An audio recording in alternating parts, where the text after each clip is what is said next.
Bonjour David Abiker. Bonjour Nikos, bonjour Céline, bonjour à tous. Alors ce matin, ce qui domine la presse, c'est le budget. Le budget, le pouvoir d'achat au cœur du projet de loi de finances, explique Le Figaro. Un pari fiscal pour les Échos, tandis que Libération énonce l'équation compliquée de Monsieur Bricolage. Monsieur Bricolage, c'est Macron. Tenir ses engagements sans malmener le pouvoir d'achat, tout en composant avec une croissance faible. Bon courage. Dans la Dépêche du Midi, Jean-Claude Souléry nous invite à tendre l'oreille pour entendre la petite musique de la Macronie qui va tenter cette semaine de nous convaincre que ce budget sera favorable au porte-monnaie des Français.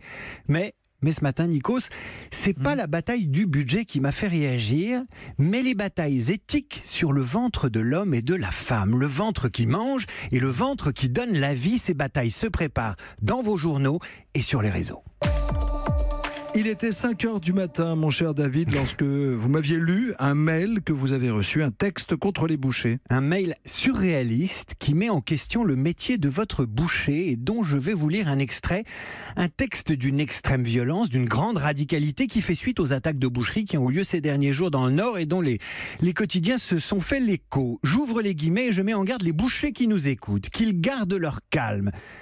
Les bouchers vendent de la haine, ils sont les proxénètes de la viande. Et la charcuterie qui n'est pas en reste est le charcutage d'individus uniques, les animaux, qui souffrent dans leur corps d'une fonction alimentaire, pulvérisant leur dignité.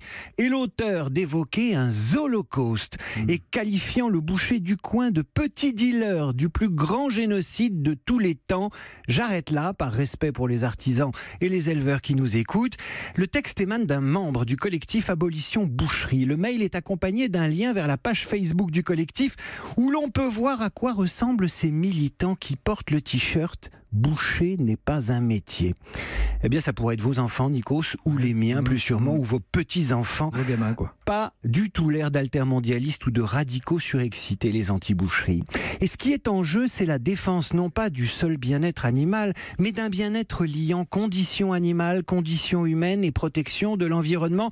Et là, c'est pas moi qui le dis, ce n'est pas un vegan surexcité qui s'exprime, mais les 85 députés de tous bords qui ont publié hier dans le journal du dimanche une tribune en faveur du bien-être animal, comme si ces jeunes radicaux étaient aux avant-postes d'une révolution dont on se demande si elle ne va pas tourner à l'avantage des animaux. Sauf que pour l'essayiste et chroniqueur du Figaro Robert Redeker, notre époque marche sur la tête. Sur la tête, Robert Redeker évoque une philosophie devenue folle. Titre de l'ouvrage que vient de publier l'universitaire Jean-François Bronstein.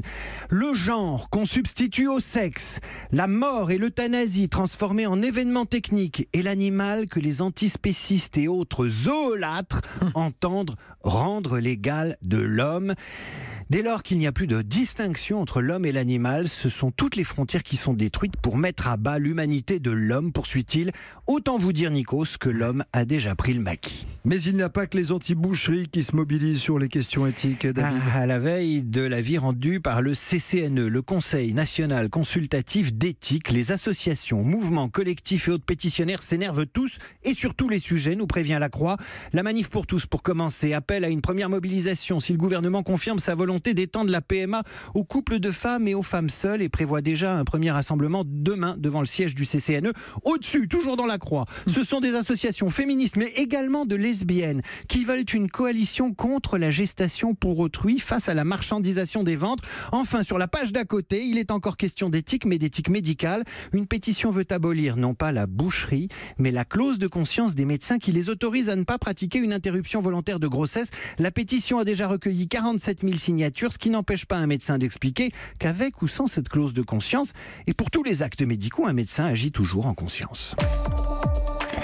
Je vous parlais de l'IVG, lire ce week-end l'enquête du Monde Magazine sur cette génération qui se défie non pas de son boucher, mais de son gynécologue et de la pilule et qui entend recourir à une autre contraception. Exemple ce matin dans le Maine Libre qui fait sa une sur ces jeunes filles qui utilisent des applications smartphone qui calculent les périodes de fécondité. Eh bien ces jeunes filles les détournent de leur premier usage, c'est-à-dire la fertilité, pour en faire un outil de contraception avec des risques de grossesse évidents.